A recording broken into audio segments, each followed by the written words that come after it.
네, 찬시 말씀 함께 읽겠습니다. 빌립보서 4장 1절 말씀. 그러므로 나의 사랑하고 사모하는 형제들, 나의 기쁨이요 면류관인 사랑하는 자들아, 이와 같이 주 안에 서라. 내가 유오디아를 권하고 순두개를 권하노니 주 안에서 같은 마음을 품으라.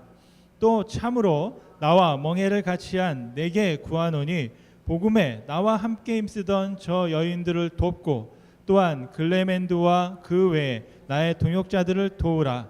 그 이름들이 생명책에 있느니라. 주 안에서 항상 기뻐하라. 내가 다시 말하노니 기뻐하라. 너희 관용을 모든 사람에게 알게 하라. 주께서 가까우시니라. 아무것도 염려하지 말고 다만 모든 일에 기도와 간구로 너희 구할 것을 감사함으로 하나님께 아뢰라. 그리하면 모든 지각에 뛰어난 하나님의 평강이 그리스도 예수 안에서 너희 마음과 생각을 지키시리라. 끝으로 형제들아, 무엇에든지 참되며 무엇에든지 경건하며 무엇에든지 오르며 무엇에든지 청결하며 무엇에든지 사랑받을 만하며 무엇에든지 칭찬받을 만하며 무슨 덕이 있든지 무슨 기림이 있든지 이것들을 생각하라. 너희는 내게 배우고 받고 듣고 본바를 행하라. 그리하면 평강의 하나님이 너희와 함께 계시리라. 아멘. 지금 이 자리에 평강의 하나님이 함께 하시는 줄 믿습니다. 어제는 전화기에 갑자기 알람이 울렸습니다. 날씨를 알려주는 어플인데요. 이게 웬일인가 하고 열어봤습니다. 덥다는 건가? 비가 온다는 건가? 바람이 분다는 건가? 그런데 의외의 알람이었어요. 춥다는 겁니다. 예상보다 춥다는 거예요. 와, 할렐루야. 네. 제가 그 소식을 듣고 얼마나 하나님께 감사드렸는지 모릅니다. 왜냐하면 지금 이 주간에 제가 한 20여 년 살던 LA 쪽에는 112도, 120 몇 도를 넘어가는 아주 폭염이 지금 되고 있더라고요. 저것은 여러분 가보셨는지 모르겠지만 데스밸리라는 곳에 지난주에 127도, 그래서 섭씨로 53도를 찍었다고 해요. 기념사진을 찍고 있는 건데 여기는 50도, 화씨로 50도를 찍고 있어서 너무나 감사하다라는 생각을 해보았습니다. 그러면서 하나님, 내가 에머스트 오기를 참 잘했구나. 네. 그리고 제가 오니까 그렇게 눈도 많이 안 오고 옛날에 그렇게 눈이 많이 왔다는데 기후가 좀 변하고 있는 것 같아요. 그리고 어떤 이제 교회 가운데 여러분 앞에 보시면 참나무 같은 게 하나 있죠. 그런데 어떤 분이 저게 곧 얼마 못 갈 거라고 하더라고요. 왜 그러냐면 날씨가 더워져서 저 나무가 견디지를 못한대요. 지금 보니까 자라지 못하고 밑에서부터 말라서 죽어가고 있는 그런 모습이 잠깐 보이거든요. 그래서 저게 원래 이제는 캐나다 쪽에 있는 나무들만 자라고 이 밑쪽에 있는 저런 침엽수들이 죽어간다고 하더라고요.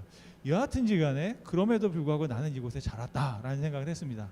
그리고 여러분들도 오늘 이 자리에 잘 오셨다라는 말씀을 꼭 드리고 싶습니다. 이유가 뭐냐? 원래 추석이 토요일인데 추석 때 먹을 아름다운 풍성한 식탁을 오늘 예배 위에 함께 하게 되었다는 소식입니다. 여러분 반갑지 않으세요? 네, 제가 여러분을 위해서 특별한 반찬을 준비했습니다. 지금 만들고 있는데요. 뭐냐면 시장이라는 반찬입니다. 시장, 배고픔. 그래서 여러분 밥을 더 맛있게 하기 위해서 여러분이 원하시는 만큼 제가 반찬을 시장 반찬을 한번 준비해 보려고 합니다. 아재 개그인데 아마 우리 2세나 좀 젊은 친구들은 이해 못할 거예요. 이게 뭔 말인가 생각할 겁니다. 오늘은 존중의 영성이라는 제목 7번째 시간으로 여러분과 존중과 경건이라는 제목을 가지고 말씀을 나누려고 합니다. 존중은 예수님의 마음을 같이 하는 것이다 말씀드리고 싶습니다. 예수님의 마음을 같이 본받는 것이다. 여기서 중요한 것은 같이라는 겁니다. 혼자가 아니라 함께 본받는 것이다. 경건은 우리가 생각할 때 골방에 들어가서 홀로 연단하는 것, 그것이 아니고 진정한 경건은 저와 여러분이 속한 공동체에서 부딪히면서 함께 만나면서 경험하면서 배워가는 것이 진정한 경건이다라고 말씀드릴 수 있겠습니다.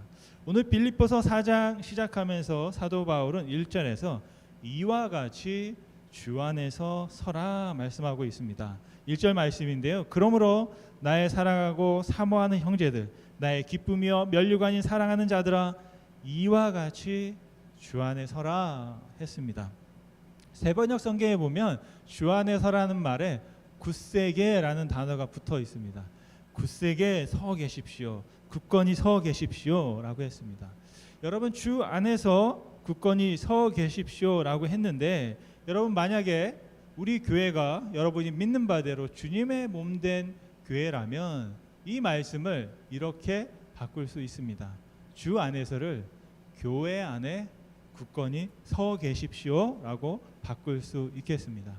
여러분, 사도 바울은 그냥 서 계세요라가 아니라 왜 굳건히 서 계십시오라고 했을까요? 서 있는 것이 만만치 않기 때문입니다. 제가 바닷가에 가보면 항상 하는 게 있습니다. 물이 들어가고 나갈 때 한번 거기 이렇게 서 있는 겁니다. 그러면 여러분 어떻게 됩니까? 가만히 서 있기가 힘듭니다. 물이 들어왔다가 나가면서 내 발밑에 흙을 자꾸 뺏어가요. 그러니까 자꾸 균형이 떨어지고 이렇게 됩니다. 여러분, 우리가 왜 굳건히 서야 하냐면, 제가 이렇게 가만히 서 있게, 여러분들은 저를 그냥 가만히 서 있게 놔두시지만 우리를 가만히 서 있지 못하도록 자꾸 흔드는 존재가 있고, 내 발밑을 자꾸 땅굴 파듯이 파서 넘어지게 하려는 존재가 있기 때문인 줄 믿습니다. 그럴 때 우리가 굳건히 서기 위해서 해야 하는 것이 무엇이냐? 우리 사도 바울이 말하는 것처럼 같이 서라는 것입니다. 서로 손을 잡아주고 함께 힘을 합쳐서 서 있으라는 것입니다. 여러분, 혼자 서 있는 것과 함께 서는 것은 많이 다르거든요. 네, 함께 쓸 때는 필요한 게 있습니다. 무엇이 필요할까요? 기술이 필요합니다. 서로의 힘이 다르기 때문에 서로가 함께 서 있기 위해서는 힘을 맞추어야 합니다. 제가 지난주에 제 둘째 아들과 짐을 나르는데 못 하겠더라고요. 왜냐하면 등치는 저보다 좀 커요. 이게 근데 힘을 안 쓰는 거예요. 같이 드는데 드는 척 많은 척 하는 거예요. 그러니까 여러분 어떻게 됩니까? 힘들어 죽겠는 거예요. 저만. 그래가지고 뭐라고 할 수도 없고. 왜요? 승질내면 안 해 하고 가버릴까봐 어떻게든 달래면서 좀만 해봐, 좀 들어봐, 그런 거예요. 저는 막 이렇게 드는데 자기는 저 들고 하니까 너무 힘들더라고요. 이게 뭐냐? 힘을 맞춰야 돼요. 힘이 아주 센 사람은 힘을 좀 줄이고, 힘이 없는 사람은 힘을 좀 써서 균형을 맞춰야만 잘 서 있을 수 있겠다라는 말씀입니다. 여러분, 특별히 오늘 2절 말씀에 보면 빌립보 교회에 그 교회를 바치고 있던 두 여성 사역자가 있었습니다. 이분들은 사도 바울과 함께 그 빌립보 교회를 개척했던 분들입니다. 2절 말씀에 보면 이런 말씀이 나옵니다. 내가 유오디아를 권하고 순두개를 권하노니 주 안에서 같은 마음을 품으라 라고 했습니다. 제가 사람의 이름을 잘 기억하지 못합니다. 그래서 하는 방법이 있는데 뭐냐면 자꾸 연상하는 겁니다. 그래서 유오디아는 그 뜻이 뭐냐면 풍성한 인생길이라는 뜻이 있어요. 아마 유토피아가 이렇게 생각이 나더라고요. 그리고 순두개는 풍족하다는 의미가 있습니다. 그래서 어떤 게 풍족하냐? 순두 말만 하나만 바꾸면 뭐가 되죠? 순두 부가 되잖아요. 그래가지고 저는 유토피아 같은 빌립보에 가면 맛있는 순두부집이 있다. 그래서 이 유오디아와 순두개를 제가 이름을 이제 기억하고 외우려고 하는데요. 바로 그런 분이에요. 그런데 오늘 말씀해 보면 유심히 볼 게 있습니다. 사도 바울이 말씀을 하는데 굉장히 신중하게 말하고 있는 거예요. 그냥 묶어서 유오디아와 순두개는 들으라 이런 게 아니라 딱딱 구분했어요. 유오디아 들어라, 순두개 들어라. 내가 너희에게 권한다. 이렇게 두 사람에게 따로따로 권하는 거예요. 무엇을 권합니까? 주 안에서 어떻게 하라고요? 같은 마음을 품어라. 근데 여기서 권한다는 말이 굉장히 조금 뭐 한번 해보시겠어요? Please 뭐 한번 해주세요 뭐 이런 건데, 원어 성경에 보면 좀 더 강력한 의미가 담겨 있습니다. 그래서 간청하고 아주 강력하게 부탁하는 그런 의미가 있어요. 그래서 권면이라고 이제 세번역 성경에 되어 있는데 부탁하고 간청하는 거예요. 뭐라고 하냐면 유오디아 당신에게 부탁합니다. 순두계 당신에게 간청합니다. 주 안에서 한 마음을 품으십시오. 그 말은 실제적으로는 뭐냐면 이 말입니다. 두 분 화해하세요 라는 말이에요.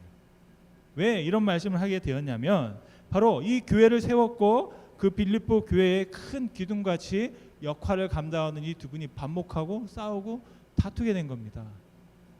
빌립보 3장에 보면 사도 바울이 빌립보 교회를 생각할 때마다 눈물을 막 흘렸다고 되어 있습니다. 여러분 왜 눈물을 흘렸을까요? 저는 이 두 분의 역할이 굉장히 컸다고 생각합니다. 빌립보 교회가 어떤 교회인데 이 두 분이 지금 저러고 계시니까 빌립보 교회를 바라보면서 사도 바울이 감정을 주체하지 못하고 눈물을 흘리며 말씀하고 있었다라는 것입니다. 여러분 무너졌던 바울의 마음이 다시 한번 추스리면서 오늘 4장으로 넘어가서 그 마음속에 꾹꾹 묻어왔던 말을 우리에게 그 성도들에게 전하고 있는 줄 믿습니다. 여러분 우리가 존중의 마음으로 서로 하나가 될 때 우리는 경건한 쓰임을 받을 수 있습니다. 그래야만 하나님께 영광이 됩니다. 우리는 인간적이기 때문에 하나가 되는 방법을 이렇게 생각합니다. 어느 편으로 갈 것이냐라는 거죠. 유오디아 아니면 순두계 아니면 유튜브라네요. 유토피아 아니면 뭐죠? 순두부 아니면 뭐 갈비탕 아니면 순두부 뭘 먹을래? 한국식은 그러잖아요. 통일해 뭐 짜장면 아니면 짬뽕 막 이렇게 하는데 하나님은 짬짜면에 더 가까우신 것 같아요. 네. 근데 우리는 그렇게 생각하거든요. 그런데 그렇게 해서는 하나가 될 수가 없더라고요. 어떻게 하면 하나가 될 수 있을까? 예수님의 마음이 무엇일까? 라고 물어볼 때 우리가 하나가 될 수 있을 줄 믿습니다. 여러분 그래서 존중한다는 것은 예수님의 마음을 품는 것이에요. 예수님의 마음을 본받기 위해서 공동체 안에서 투닥투닥 하면서 빚어지는 것이 진짜 경건이라고 믿습니다. 오늘 제가 드리고 싶은 말씀은 이건데요. 우리를 하나 되게 하는 그 누구의 마음이 아니라 예수님의 마음은 어떤 마음일까? 예수님은 우리가 어떻게 살아가기를 원하실까? 첫째로 예수님은 기쁨을 원하신다라는 것입니다. 4장 4절 말씀입니다. 주 안에서 항상 기뻐하라. 어디에서요? 주 안에서. 예수 안에서 기뻐하십시오. 내가 다시 말하노니 기뻐하십시오. 여러분 예수님 안에서 기뻐하려면 어떻게 해야 할까요? 예수님만 바라보면 될까요? 제가 철이 없을 때는 그러면 되는지 알았어요. 그런데 아무리 예수님을 바라보아도 내가 뭔가 찝찝한 게 있으면 기쁘지가 않습니다. 주님 안에 온전히 들어가기 위해서는 우리가 해결해야 할 것이 있어요. 그게 뭘까요? 저는 그것이 사단이라고 생각합니다. 왜요? 우리가 기뻐하기를 원치 않는 존재가 있습니다. 우리가 이걸 꼭 기억해야 합니다. 저와 여러분이 기쁨을 얻고 하나님과 기쁨을 누리기 원하는 그 마음을 뺏어가는 존재가 있어요. 사단은 우리가 서로 사랑하지 못하게 합니다. 왜요? 사랑하면 그 사랑하는 곳에 기쁨이라는 열매가 막 맺힙니다. 사단은 그걸 너무 싫어하거든요. 그래서 사도 바울은 이렇게 말했습니다. 에베소서 6장 12절 말씀에 우리의 씨름은 혈과 육과 우리의 씨름은 혈과 육을 상대하는 것이 아니요 통치자들과 권세자들과 이 땅의 세상 주관자들과 하늘에 있는 악의 영들을 상대하는 것이다 라고 했습니다. 여러분 제가 어떤 귀신이나 뭐 주술을 말씀하는 게 아니라 진짜 존재하는 것에 대해서 우리가 알아야 한다라는 것입니다. 우리에게는 원수가 존재한다는 거예요. 어떤 분들은 모든 걸 다 사단의 책임으로 몰아갑니다. 이것도 문제고요. 또 어떤 분은 에이 사단은 없어 라고 또 그냥 사단을 무시하기도 합니다. 두 가지가 다 문제예요. 우리는 분명히 알아야만 합니다. 성경에는 분명히 존재한다고 했고 우리를 반대하는 자가 있다라는 것을 알아야 하겠습니다. 그래서 되어지는 일들을 바라볼 때 눈에 보이는 것이 전부가 아니라는 사실을 우리가 알 수 있어야 되겠습니다. 당장 우리가 문제 앞에 섰을 때 한번 우리가 숨을 고르고 심리학에서는 마음으로 3초를 세라고 하잖아요. 어떤 말을 하기에. 그러다 보면 혈압과 맥박이 좀 떨어지고 실수하지 않고 분노하지 않을 수 있다고 합니다. 우리가 어떤 것을 결정할 때도 마찬가지입니다. 문제가 왔을 때 당황하지 말고 잠깐 숨을 고르는 거죠. 이게 뭘까? 사단이 또 나에게 도전하는구나 라고 생각해 볼 수 있다라는 것입니다. 사단이 하는 건 뭐냐면 내 눈앞에 있는 문제에 집중하게 합니다. 그리고 생각의 그 지경을 좁혀가지고요, 꼼짝달싹 못하게 하는 거예요. 몰아가는 거예요. 자꾸 몰아가는 거예요. 고기를 잡을 때, 그 무언가를 잡을 때, 동물들을 잡을 때 자꾸 몰아가잖아요. 상황을 딱 만들어서 나는 내 의지대로 가는 줄 알아요. 막 가고 있는데 막혔네. 돌고 돌고 돌다 보니까 어디로 가요? 도축장으로 가는 거거든요. 그 방목되어 있는 그 소들을 그렇게 인도하는 거예요. 저 소를 오늘은 날이다. 그러면 이렇게 인도해도 글로 막판에 가보면 그 좁은 길 거기로밖에 갈 수 없도록 몰아가는 거거든요. 근데 사단이 그렇게 합니다. 그런데 우리가 그 상황만 바라보다 보면 거기에 나도 모르게 가고 있는 거예요. 그래서 하나님의 지혜가 필요합니다. 여러분이 어떤 일을 할 때 기쁨이라는 것이 내 안에 없다면 한번 생각해 봐야 합니다. 이건 좀 위험한 것이다. 내가 기쁠 뿐 아니라 서로가 기뻐할 수 있는 일이 아니라면 우리가 한번 판단을 미루는 것이 좋겠습니다. 무언가를 하려고 하는데 찜찜한 생각이 든다. 그러면 잠깐 기다려 보는 것이 좋겠습니다. 여러분, 예수님은 우리 가운데 기쁨이 있기를 원합니다. 우리가 기쁨을 누리기 원합니다. 예수님이 누렸던 기쁨은 굉장히 이타적입니다. 김영석 교수님께서 이런 말씀하셨는데요. 사랑을 베푸는 사람이 행복을 창조하는 사람이다 라고 했습니다. 저와 여러분들이 행복을 창조할 수 있는 사랑을 베푸는 길 가운데 나아갈 수 있기를 간절히 소원합니다. 우리를 하나 되게 하는 예수님의 마음, 두 번째 바람은 무엇일까요? 바로 예수님은 관용을 원하십니다. 5절 말씀입니다. 같이 한번 읽어볼까요? 빌립보서 4장 5절 말씀. 너희 관용을 모든 사람에게 알게 하라. 주께서 가까우시니라.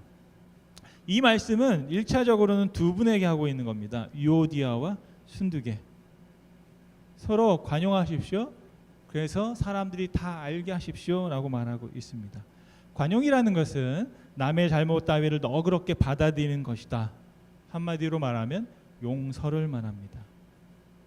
예수님께서 우리 가운데 가르쳐준 기도에 보면 용서가 담겨 있습니다. 어떻게 해요? 우리가 우리에게 죄 지은 자를 용서한 것 같이 우리 죄를 사하여 주옵소서라고 기도하라고 예수님께서 가르쳐 주셨습니다. 용서할 수 있는 사람은 내가 용서받을 게 있다라고 생각하는 분들입니다. 나도 누군가에게 용서를 받아야 합니다. 우리는 용서를 받아야 합니다. 그 용서를 누가 해주셨을까요? 예수님께서 해주신 줄 믿습니다.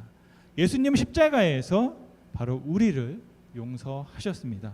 누가복음 23장 34절 말씀에 보면 예수께서 이르시되 아버지 저들을 사하여 주옵소서 자기들이 하는 것을 알지 못하나이다. 여러분, 예수님께서 왜 우리를 용서하셨을까요? 너희도 나처럼 용서해라 라고 말씀하고 계신 줄 믿습니다. 예수님께서 제자들과 사람들에게 1만 달란트와 100데나리온에 관한 비유의 말씀을 주셨습니다. 1데나리온은 한 사람의 하루 일당입니다.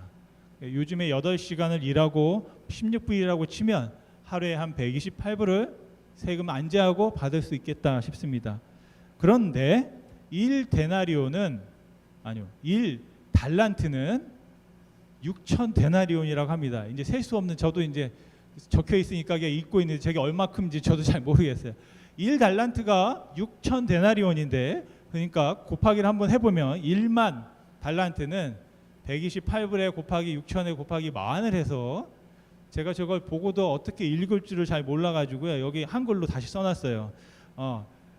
7 맞나요? 76억 8천만 달러. 그러니까 지금 돈으로 하면 1만 달란트가 76억 8천만 달러. 뭐 이 정도야 뭐. 여러분 뭐 놀랄 일도 아니죠? 그래서 이게 뭐냐면 그 만 달란트라는 거는 그 당시에 사람들의 수준에서 갚을 수 없는 금액의 최대치를 말씀하고 있는 겁니다. 그런데 어떤 일이 있었냐면 예수님께서 말씀하실 때 그 주인이 1만 달란트, 그래서 76억 8천만 달러를 빚진 사람을 너 탕감해 줄게 한 거예요.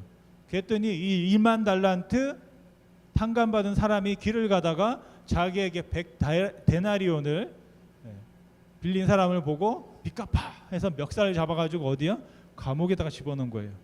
그 소식을 주인이 듣고 야 1만 달란트 탕감해 준 사람 다시 붙잡아다가 감옥에 집어넣어. 그렇게 했다라는 겁니다. 저는 이 비유를 통해서 깨닫게 되는 교훈이 뭐냐면 용서하지 않으면 둘 다 감옥에 가는구나 라는 거예요. 여러분 감옥이 뭡니까? 갇히는 것이잖아요. 분리되는 거예요. 그리고 단절되어지는 것이고 소통되어지지 않는 것이 감옥입니다. 그래서 내가 용서하지 않으면 피차 간에 서로 감옥과 같은 관계를 가지게 된다라는 것입니다. 여러분 혹시 관계 속에서 그런 답답함을 느낀 적이 있으십니까? 여러분 그 답답함을 해결할 수 있는 길이 무엇일까요? 바로 관용을 베푸는 것인 줄 믿습니다. 그러지 않으면 나도 감옥에 있고 그 사람도 그냥 감옥에서 살아가는 것과 같이 살 수밖에 없다라는 것입니다. 저희가 예수님을 통해서 배울 수 있는 게 뭡니까? 예수님은 우리를 용서하셨어요. 여러분 용서가 되세요? 우리가 용서받을 만 하신가요? 그런데 예수님이 용서하셨어요. 왜 그러셨을까요? 자신이 감옥에 가지 않으려고요. 예수님께서 우리를 용서하심으로 예수님은 감옥을 박차고 나가서 자유를 택하신 겁니다. 예수님께서 죽으셨습니다. 부활하셨습니다. 제가 부활하면 저는 당장 찾아가서 만날 인간이 있어요. 내 손에다가 못을 박은 인간, 내 발에다가 못질한 인간을 나는 분명히 찾아갈 거다라는 생각을 합니다. 그런데 예수님은 안 찾아갔습니다. 예수님은 자신에게 사형 선고를 내린 빌라도를 찾아가지 않았어요. 자신을 고발해서 죽음에 이르게 한 대제사장들과 그 사람들을 찾아가지 않았습니다. 자기를 팔아넘겼던 가룟 유다를 찾아가지 않았어요. 예수님은 누굴 찾아갔습니까? 제자들을 찾아갔습니다. 왜 그랬을까요? 성경을 보니까 예수님한테 시간이 별로 없어요. 40일 남았어요. 40일. 김영성 교수님의 책에 보니까 이런 말이 있습니다. 임종을 앞둔 사람은 가장 큰 소원이 뭐냐? 가족과 사랑했던 사람과 작별하는 것이다 라고 했습니다. 어제 제가 이만율 단원님 구승 감사 예배를 드리면 얼마나 감사했는지요. 몇 주 전에 좀 몸이 안 좋으셨거든요. 그래가지고 장로님이 뭘 하셨나 봤더니 전화를 막 하셨더라고요. 가족들에게. 왜 했을까요? 작별 인사를 하신 거예요. 전화 볼 때 인사를 하신 거예요. 이런 말을 해도 장로님께는 별로 신뢰가 안 돼요. 왜냐하면 우리 장로님은 이미 묘도 있고 비석도 다 세워놓으신 분이에요. 네? 저는 그래서 이게 깜짝 놀랐는데 그럴 수 있을까? 그렇게 하신 거예요. 그러면서 마지막 순간에 우리가 하는 게 뭐냐? 작별을 하는 거예요. 인사를 한 거예요.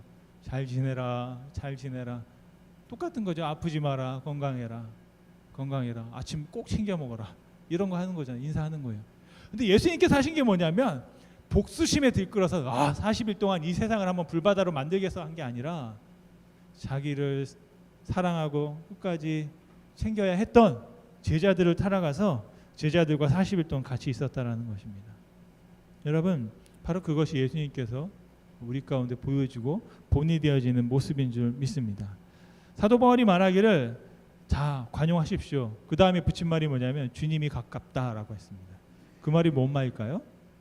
주님이 가깝다라는 것은 주님께서 다시 오신다. 그 순간이 뭡니까? 우리의 삶이 끝나는 순간이에요. 좀 죄송하지만 그런 말이에요. 죽을 날이 가까웠는데 이제는 서로 용서하고 삽시다. 그런 말을 사도 바울이 하고 있는 것입니다. 여러분 끝이 가까울수록 여러분 자꾸 가까워지고 있습니다. 오늘은 어제보다 죽음에 오늘만큼 더 가까이 와 있습니다. 여러분 찝찝한 인생이 아니라 정말 관용함을 통해서 자유함을 예수님께서 우리에게 가르쳐 주신 그 관용의 지혜를 통해서 하나님의 용서의 기쁨을 누리실 수 있기를 간절히 소원합니다. 세 번째로 예수님께서 우리 가운데 원하시는 것 감사를 원하신다라는 겁니다. 여러분 너무 잘 아시는 말씀이죠. 암송하고 계신 말씀인데요. 같이 한번 읽겠습니다. 빌립보서 4장 6절의 말씀입니다. 아무것도 염려하지 말고 다만 모든 일에 기도와 간구로 너희가 할 것을 감사함으로 아뢰라. 아멘. 말은 쉬운데 힘든 게 있죠. 염려하지 말라는 겁니다. 염려하지 말라는 거. 여러분 염려하고 싶은 사람이 어디 있겠어요. 근데 자꾸 염려가 찾아오는데 어떻게 하겠습니까? 제가 한 3월 달에 우리 이 교회를 고칠 수 있는 그 기금을 지원받을 수 있다는 소식을 듣고 얼마나 기뻤는지 모릅니다. 그런데 그 다음부터 계속해서 염려가 쌓이기 시작합니다. 뭐도 필요하고 뭐도 해야 되고 뭐도 해야 되고 지금 많은 건설업자들이 이 교회를 이제 보고 갔습니다. 밖에서 살짝 보고 간 사람, 그냥 인터넷으로 본 사람, 뭐 여러 사람도 있어요. 근데 지난 주에는 직접 와서 저 천장에 올라가신 분이 계세요. 저 뒤에 보면 사다리가 있는데요. 여러분 한번 종탑을 나중에 한번 어디 여행 갈 때 그런 거 있잖아요. 종탑에 올라가서 전망을 보는 그런 상품이 있죠. 한번 10불씩 티켓을 주고 팔아볼까. 여기 올라가서 저 종탑에서 에머스트를 쫙 내려다볼 수 있는 그런 뷰가 저 위에 있거든요. 그런데 저도 2년 넘게 한 번도 가보질 못했습니다. 무서워서. 제가 높은 곳을 무서워하거든요. 멀미하고. 제가 LA에 살 때는 제 5분 거리에 매직 마운틴이라는 아주 어마어마하게 큰 롤러코스터가 있는 그게 있지만 한 번도 타본 적이 없습니다. 그냥 아이들이 타는 그런 것만 타고 있었어요. 그런데 그분이 올라갔다 와서 한참 있다 내려오는 말씀이 저는 못하겠습니다. 그분은 이제 지붕만 올리는 분인데 그래서 처음에는 그냥 페인트를 예쁘게 하고 지붕을 갈면 깨끗해지잖아요. 그랬더니 이분이 하는 말이 이쪽에 있는 그 빔이 약간 이제 금이 가서 뭐 구조적으로 결함이 있을 것 같다. 그러니까 엔지니어를 통해서 설계사를 통해서 다시 한번 점검받는 게 좋겠다라는 겁니다. 그런데 문제는 설계사들은 일 안 하고 돈을 받아가잖아요. 그죠? 어떤 분들 일이 끝나면 재료비랑 인건비를 청구하는데 이분들은 와서 그냥 딱 보고서는 청구한단 말이죠. 그래서 이 일을 어떻게 해야 되나 하고 있는데 또 우리 박시용 권사님이 어떻게 타원에 물어보고 또 여러 가지 연락을 해봤더니 우리가 받는 지원금에서 또 그 부분을 또 이렇게 충당할 수 있는 그런 길이 있을 거다라고 소식을 또 듣게 됐습니다. 그래서 염려하다가 또 감사하다가 삶이 항상 그렇잖아요. 염려가 왔다가 또 기쁨이 왔다가 그럽니다. 여러분 바로 이런 거예요. 우리가 염려가 올 때 어떻게 해야 될까요? 제가 보니까 염려에는 손과 발이 없습니다. 꼭 코로나 바이러스와 똑같아요. 코로나 바이러스는 손과 발이 없는데도 불구하고 전 세계에 창궐합니다. 무엇을 빌어서? 우리가 그걸 붙잡고 있거든요. 그래서 우리는 염려는 뭐 어떻게 말하냐면 성경에 보면 내려놓으라고 합니다. 염려가 나를 붙잡고 있는 것이 아니라 내가 염려를 붙잡고 있기 때문에 그 손을 내려놓으면 염려를 보낼 수 있다라는 겁니다. 그래서 어떻게 하면 그 염려를 내려놓을 수 있을까?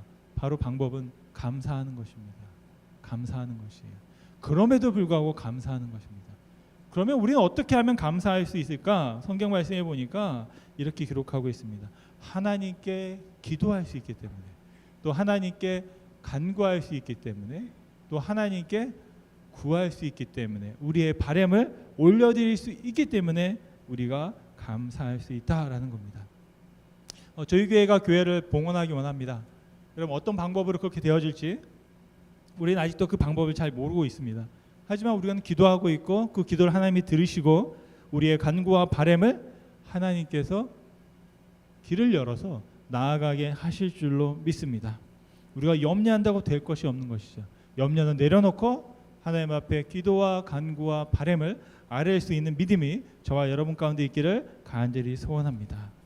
그렇게 했을 때 하나님은 우리의 마음과 생각을 지켜주십니다. 7절 말씀해 보니까 그리하면 모든 지각에 뛰어난 하나님의 평강이 그리스도 안에서 너희 마음과 생각을 지키신다라고 했습니다. 저와 여러분들이 어떻게 하면 하나님과 예수님과 같은 마음을 가지게 된다면, 그러므로 말미암아 우리가 하나가 된다면 우리는 우리의 마음과 생각을 지킬 수 있다. 하나님께서 지켜주신다라고 말씀하시는 줄 믿습니다. 우리가 해야 되는 것은 무엇입니까? 우리에게 주신 기쁨을 잃지 않도록 기쁨을 추구하는 것입니다. 그리고 관용을 베푸는 것이고 늘 감사함으로 나아갈 수 있으면 좋겠습니다. 그러면 마지막 우리에게 주어진 숙제가 있습니다. 여러분 한번 같이 이 말씀을 읽고 말씀을 마치겠습니다. 빌립보서 4장 9절 말씀입니다. 너희는 내게 배우고 받고 듣고 본 바를 행하라. 그리하면 평강의 하나님이 너희와 함께 계시리라. 아멘. 가슴에서 머리로, 그리고 머리에서 손과 발로 나아가는 숙제가 여러분에게 주어진 줄 믿습니다. 우리는요, 배운 만큼 또 받은 만큼 들은 만큼 할 수 있습니다.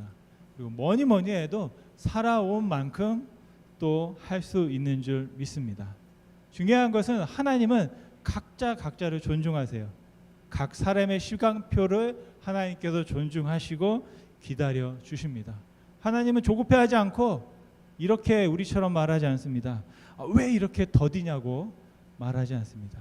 도대체 설교가 언제 끝나냐고, 아까 추석상을 받아야 된다고 하면서 왜 아직도 이러고 있냐고 하나님은 말씀하지 않는 줄 믿습니다. 여러분도 그런 분이 아무도 안 계신 것 같아요. 축원의 말씀을 드리고 말씀을 마치겠습니다. 여러분, 사랑하는 여러분, 예수님의 마음을 품으십시오. 예수님의 마음은 존중하는 마음입니다. 예수님의 마음은 기쁨의 마음입니다.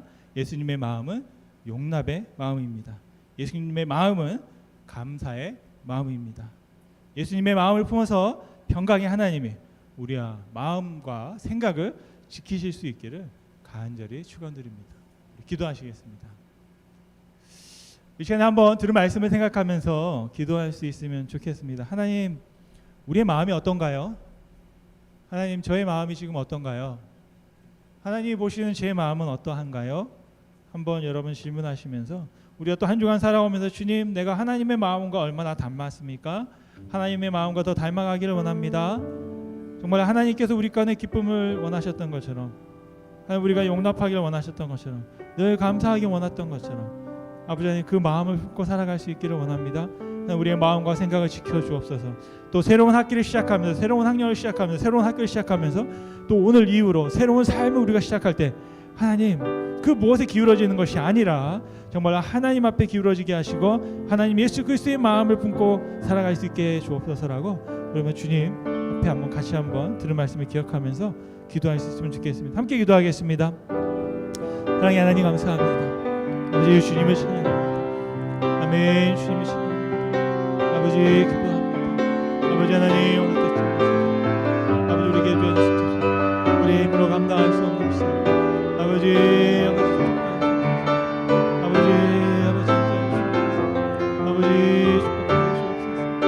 주님 주님을 찬양합니다. 아버지 우리 가운데 기쁨의 마음, 간영의 마음이 있다. 아버지 하나님, 함께 감사할 수 있게 원합니다. 아버지, 주님의 마음을 구하고 바라며 주님 앞에 기도하시니 주님의 모든 것들을 주님 앞에 올려드리시고 우리의 삶이 드러질 수 있도록 주님 축복하여 주시옵소서. 우리 주님 찬양합니다.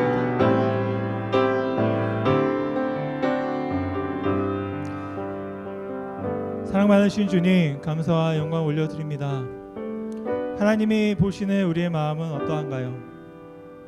하나님이 살펴주시는 우리의 삶은 어떠한가요? 예수님께서 우리 가운데 보여주셨던 삶을 통해서 증거하셨던 그 삶은 우리가 얼마나 따라가고 있나요?